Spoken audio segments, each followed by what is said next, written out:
Hello, and welcome to our roadshow on what you may not know about food storage, shopping, and food waste. This is jointly sponsored by the United Way of Greater Waterbury and Sustainable Southbury. The resource for much of the next few slides comes from SaveTheFood.com and StopFoodWaste.org. With respect to apples, they last longer in the refrigerator. You should separate any apples with bruises from the other apples, or they will cause those to brown. You always store apples with the stems up. Do not store near bananas and avocados. This will speed the ripening. With asparagus, when you receive them home from the store, you remove both rubber bands and put them in a drinking glass with about 1 inch of water. Do not cut them. You store in the refrigerator because they will toughen quickly when they're not chilled. As far as carrots, you store them in a breathable bag in the vegetable or high humidity drawer. Cut carrots can be submerged in water on a shelf in the refrigerator. To revive floppy carrots, put them in water, which helps to keep them crunchy. Celery, remove them from the plastic bag and then wrap them tightly in aluminum foil. This I saw on Better Connecticut segment, and it can keep your celery good for up to 1 month. Or you can refrigerate them standing in a jar with water.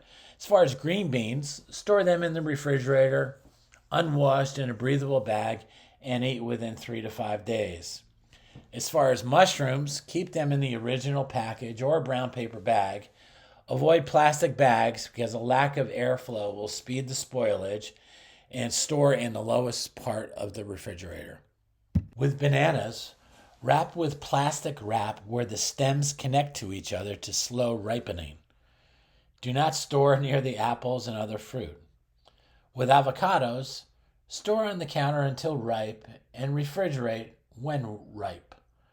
If you put an unripe avocado in the refrigerator, it will not ripen. Once cut, keep the pit in and rub with lemon or olive oil to reduce browning. Or with the pit in, place pit side down and completely cover the avocado with water in the refrigerator. And finally, with tomatoes, do not wash until you're ready to use. Store on the counter away from direct sunlight. Place with the stem side up, just like the apples. Once fully ripe, place tomatoes in a bag and store them in the refrigerator to prolong shelf life. With potatoes, store them in a cool, dark, dry, well-ventilated area away from sunlight, preferably in a mesh, paper, burlap, or perforated plastic bag. Don't store them near the onions because this will cause the potatoes to spoil. You should also store the potatoes with an apple to avoid them early sprouting. With onions, store the whole onions in a cool, dark, dry, well-ventilated place. Store them in a hanging sack to promote ventilation, but never in plastic. Don't store them near the potatoes because this causes them to sprout. Once you cut the onions, keep the skin on and store them in an airtight container in the refrigerator. As far as lettuce is concerned, store them in the refrigerator. When I get home from the grocery shopping, I open, if I buy a box of lettuce, I place a paper towel covering the top, then I flip the box over with the paper towel and refrigerate in the vegetable bin. This technique works flawlessly. The next 3 slides are screenshots from SaveTheFood.com. In particular, the first slide is with regard to the cucumbers, and it's directly from SaveTheFood.com. And you can see on the left side there are categories with oil, condiments, dairy and eggs, pantry supplies, meat, poultry and seafood, fruits and vegetables. Under vegetables, I selected cucumbers, and this is a layout for every item on their website. Refrigerate it, yes. At freshest 1 week, optimal storage. I'm not going to read the whole thing. Freezing, use it up, when to revive it, etc. This next food item is again from SaveTheFood.com, and it highlights the same data with respect to garlic and how you should treat garlic as far as storage and freezing and revival, etc.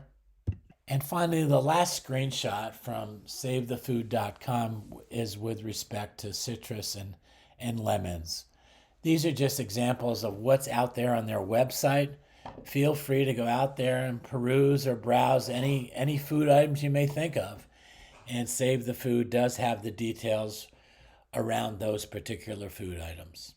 It's a great resource. SustainableSouthbury.org's website is a wealth of information. We have a resource page with links with so much information, but if you can't find what you're looking for, please contact us. If you have any ideas or things that you do to prevent food waste or suggestions about what could be added to this presentation, please drop us a line. And then if you know of a group or a group of people that would benefit from hearing this presentation, we are available mornings, evenings, or any day of the week. Thank you very much for your time.